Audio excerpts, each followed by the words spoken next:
오늘 이 시간에는요, 저희가 아동권리보장원 고금란 부원장님 모시고 이 기관에 대해서 또 여러 가지 또 방향에 대해서 좀 살펴보고 이야기 나누는 시간 마련했습니다. 부원장님 안녕하세요. 네, 안녕하세요. 아동권리보장원 네. 사실 굉장히 좀 낯선 낯서시죠. 이름이에요. 네. 그래가지고 먼저 어떤 기관인지 소개를 좀 부탁드리겠습니다. 네, 사실 저는 국민 인지도를 가장 높여야 될 기관이 아닌가라고 생각을 하고 있는데 예. 그러기에는 턱없이 여기 좀 부족하지 않나 싶은데요. 저희 아동권리보장원을 설명드리기 전에 우선 아동을 어떻게 인지하고 계신지가 더 궁금해요. 사실 저는 이 아동권리보장원이라 해서 아동의 정의를 네. 어디까지 어린이까지인가, 뭐 청소년까지인가, 뭐 좀 사실 궁금하긴 했었어요. 네, 그렇죠. 아동이라고 하면 그 아동이라는 스펙트럼 안에는 영아가 들어있고요. 예. 그리고 또 유아라고 표현되는 아동들이 있고 어린이집을 다닌다라고 하고 초등학생까지 보는 어린이. 네. 그리고 그 윗단계인 청소년까지를 모두 포함해서 아. 18세 이하의 모든 우리 국민의 계층을 아동이라고 표현을 합니다. 오, 그래서 예. 이 18세 이하의 아동들의 권리와 삶의 질, 행복까지 같이 추구하는 저희 기관을 대표적으로 표현할 수 있지 않을까 싶습니다. 제가 틀렸네요. 아닙니다. 저는 청소년이 포함이 안 될 거라 생각을 했고 아마 많은 분들께서도 네. 아동의 정의를 이렇게 내려야 되는구나. 네. 청소년까지 사실 그렇죠. 포함하는 거면은 굉장히 뭐 인구의 한 몇 퍼센트 정도 될까요? 저희 5천만 인구로 봤을 때 한 14.4% 정도 예. 예, 상당히 많은 비중을 차지하고 있는데 네. 국민으로서의 대접이 좀 소홀한 거 아닌가 싶은 생각이 듭니다. 심지어 저희 기관은 자립준비 청년이라고 하는 대상을 포함할 때는 24살까지도 그 정책 이슈를 다루고 있거든요. 예, 범위가 또 늘어날 수가 네. 있는 거고 언제 설립이 된 거죠? 저희 기관이 19년도에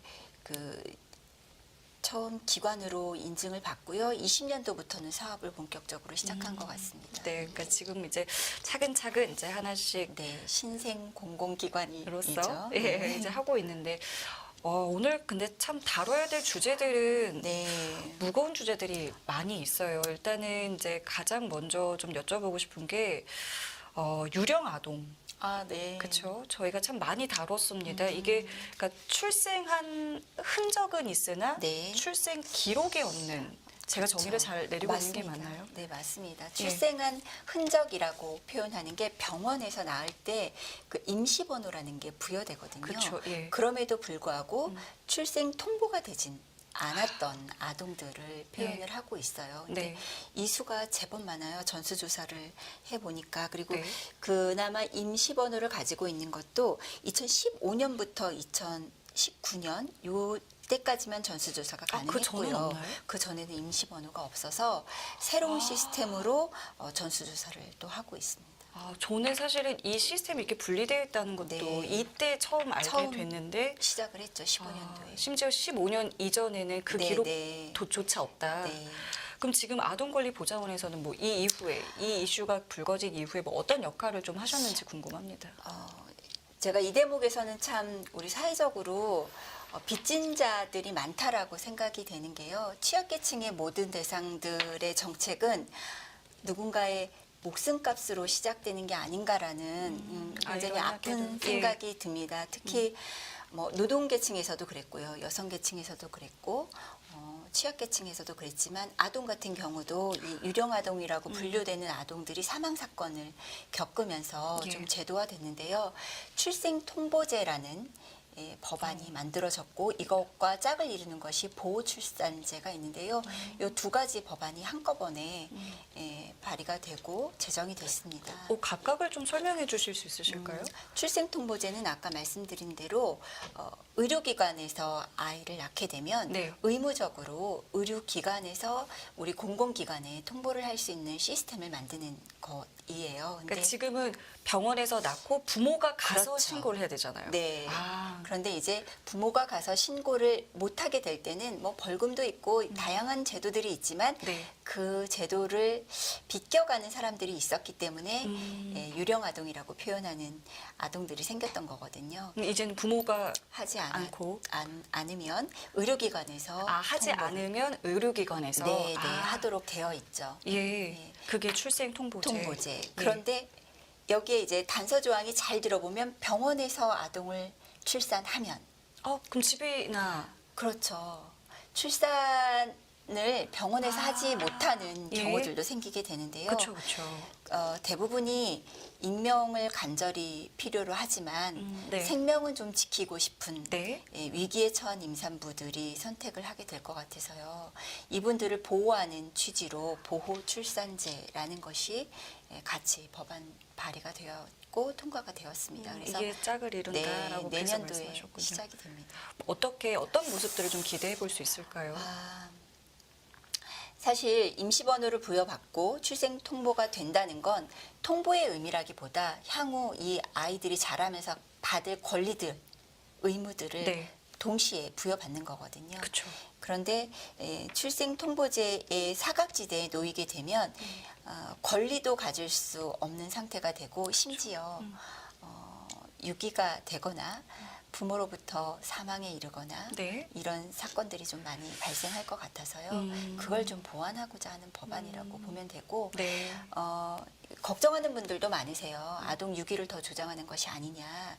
그런데 네. 그렇게 접근할 것이 아니라 가장 먼저 이 출생 통보제에서 해야 될 건 위기에 처한 임산부들을 지원하는 것입니다. 그래서 이분들이 생명을 끝까지 포기하지 않을 수 있도록 네. 그리고 원가정에서 기를 수 있도록 어떠한 처우가 있을 것인지 네. 어떠한 지원이 있을 것인지를 적극적으로 도움을 요청을 드릴 거고요.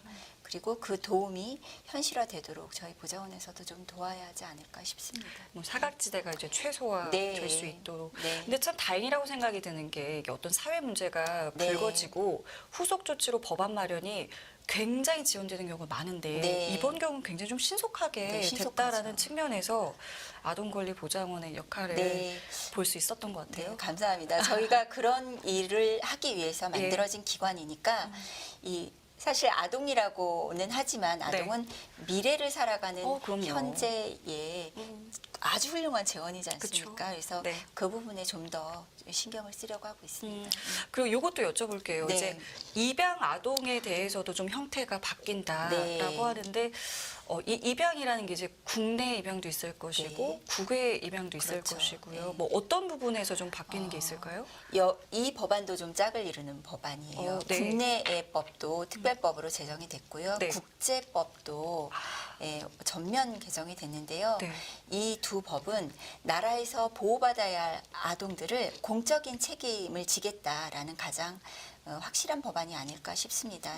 사실 우리나라의 입양 역사는 전쟁 이후부터 시작이 됐거든요. 네. 그때는 분명히 공적인 책임이 있었음에도 불구하고 여러 기관에서 그 의무를 나눠줬던 사례들이 많아요. 네. 그러다 보니까 지금 그것들이 사회 문제로 대두되기도 하고요. 이제는 그렇게 될 것이 아니라 네. 입양도 국내에서 우리 저출산 국가에 맞게 원가정 회복도 돕고 그리고 그 아이들이 가정으로 돌아갈 수 있도록 가정에서 양육될 수 있도록 지원하는 법. 네. 그리고 그 헤이그 협약이 맺어져 있거든요. 네. 그걸 비준하는 조건까지 갖춘 법이라고 보면 될 것 같습니다. 그럼 국내 입양 뭐 절차 같은 것들도 좀 바뀌는 건가요? 절차가 좀 다르죠. 나라에서 개입하는 것, 공적으로 개입하는 기관들이 좀 있고요. 이 아동이 불법적인 루트를 통해서 입양되지 않도록. 좀 더 가장 까다로워진다는 까다로워집니다. 이제 부모 심사도 좀 있어야 하고요. 네. 대신에 심사라는 과정을 거치니까 좀 기다리는 시간도 있을 거지만 예. 우리가 아이를 출산하는 과정에서 아이를 기다리는 마음과 좀 같지 않을까라는 생각도 좀 들어요. 해외 입양도 그러면 조금 더 마찬가지입니다. 까다로워지고. 그러니까 예? 해외 입양은 될 수 있으면 네. 국내에서 우리 아동을 키울 수 있도록 하는 것이 가장 큰 목적이 될 거고요. 그렇죠. 오히려 해외에 우리나라 아이들을 보내는 것보다 네. 앞으로는 우리나라에 해외 아동들이 들어올 수 있는 가능성이 훨씬 더 많아지고 있거든요.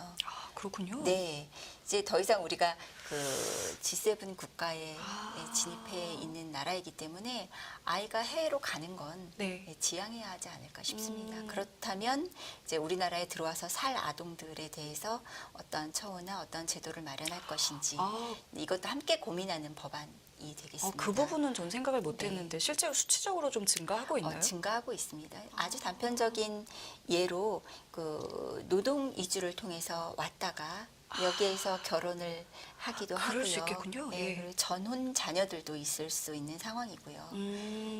그래서 아주 다양한 사례들이 속속 나오고 있어요. 그러면은 워낙 다양한 사람들이 있을 거고 네. 다양한 특징들이 좀 있겠지만 좀 지금의 추세로 봤을 때 어떤 부분을 조금 더 이제 보완하고 조금 더 생각을 해야 된다고 생각을 하세요? 이제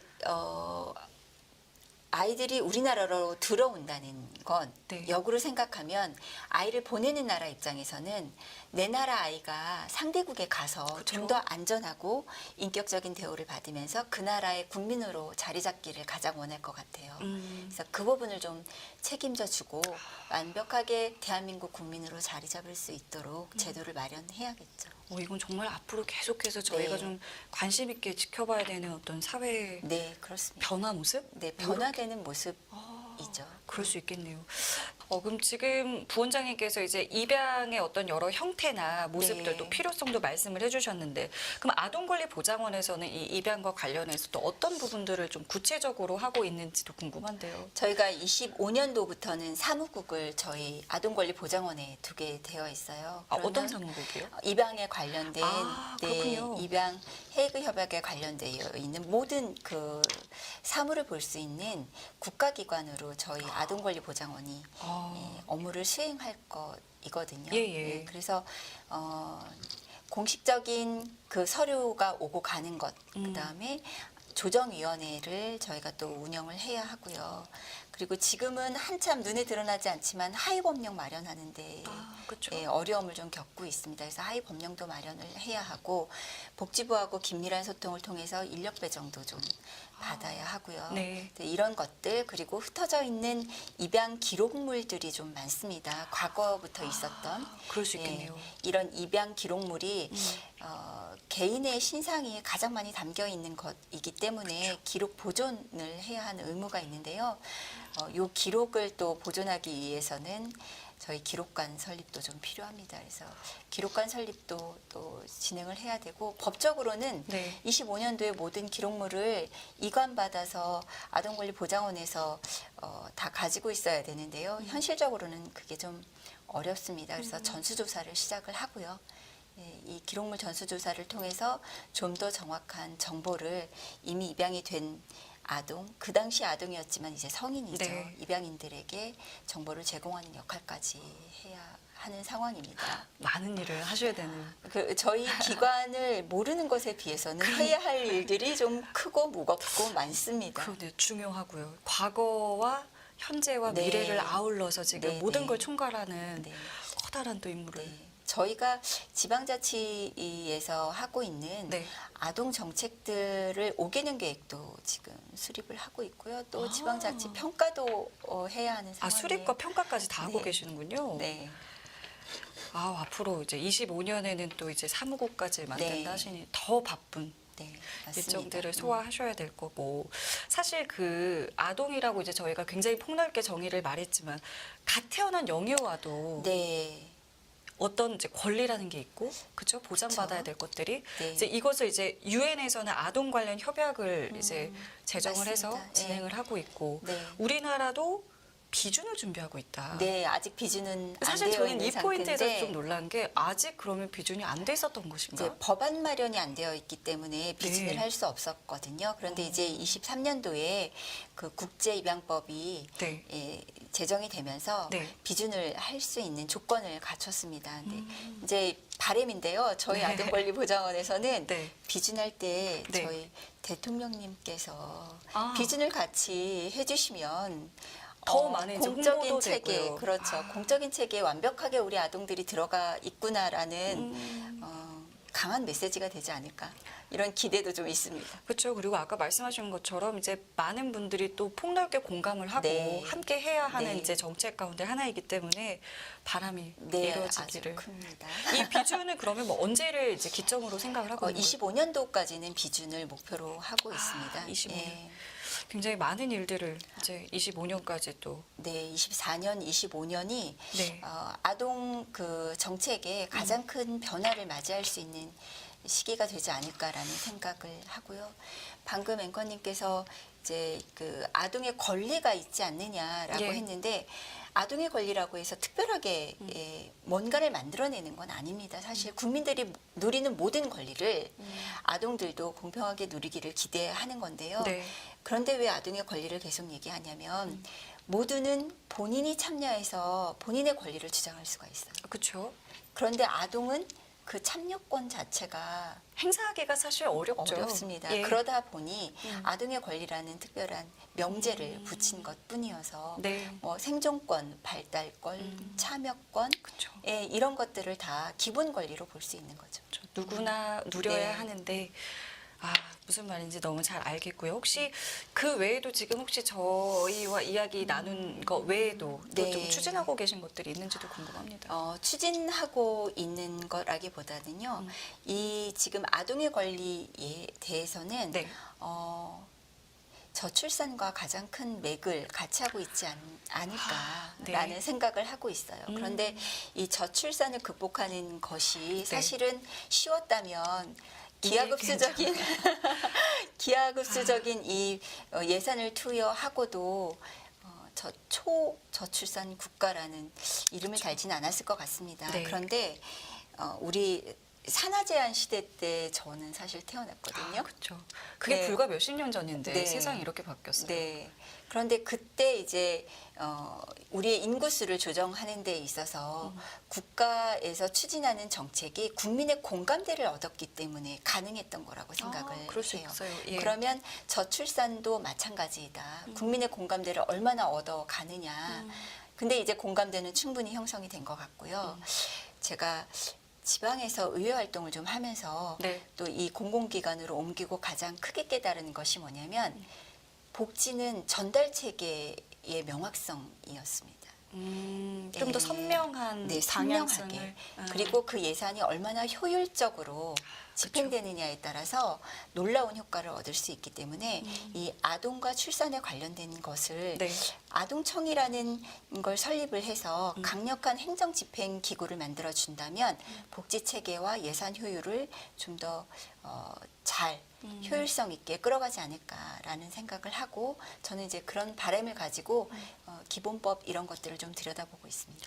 말씀하신 부분에 굉장히 공감하는 게 저출산 문제에 대해서 심각성은 모두가 인정하는데 네. 그 지금 대안이나 방향성에 대해서는 글쎄요 많은 평가들이 좀 나오고 네, 있는 건 있습니다. 사실이고 네.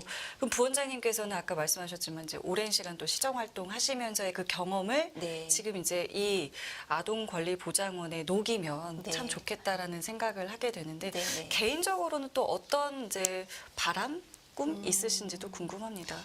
제가 이제 있는 동안에 아동청이 좀 더 체계를 잡아갈 수 있는 틀을 만드는 것만으로도 아주 큰 역할이 되지 않을까 싶고요. 네. 제가 아동청을 계속 얘기하는 이유는 전 중앙부처에 아동 관련된 저출산 관련된 정책이 다 있습니다. 모든 부처에 모든 나눠져 부처에 있나요? 다 있습니다. 그러니까 오히려 이거를 예산도 지금 다 있습니다. 근데 조금 이게 뿔뿔이 흩어져 있는 네. 것들을 지금 아동청으로 좀 네. 하나로 좀 모으는 게 더 좀 효율적이다. 효율적이다. 그게 이제 행정을 누가 틀어지고 일을 하느냐, 예산을 얼마나 효율적으로 쓰느냐 예, 예. 이 두 가지가 중요한 포인트거든요. 예. 그래서 이걸 집행하기 위해서는 좀 필요하지 않을까라는 기대가 있고요. 기록관 건립과 아동청 설립 네. 이 정도면 제가 경험한 것을 풀어내는 데에는 가장 큰 일이 아닐까라는 생각을 좀 하게 됩니다. 일단 2000년에 이제 설립된 보장원에서 네. 그렇죠. 지금 벌써 이미 뭔가를 굉장히 많이 다져가고 있다는 네. 느낌이 들어서요. 앞으로도 더 많은 활약과 노력을 좀 부탁드리겠습니다. 네, 그렇게 하겠습니다. 정말 많이 도와주시고요. 네. 그리고 이렇게 얘기를 펼칠 수 있도록 연합뉴스에서 기회를 만들어 주신 게 전 너무나 감사합니다. 예. 앞으로도 더 많은 활약을 기대하면서 네. 오늘 여기서 인사드리겠습니다. 네, 감사합니다. 예.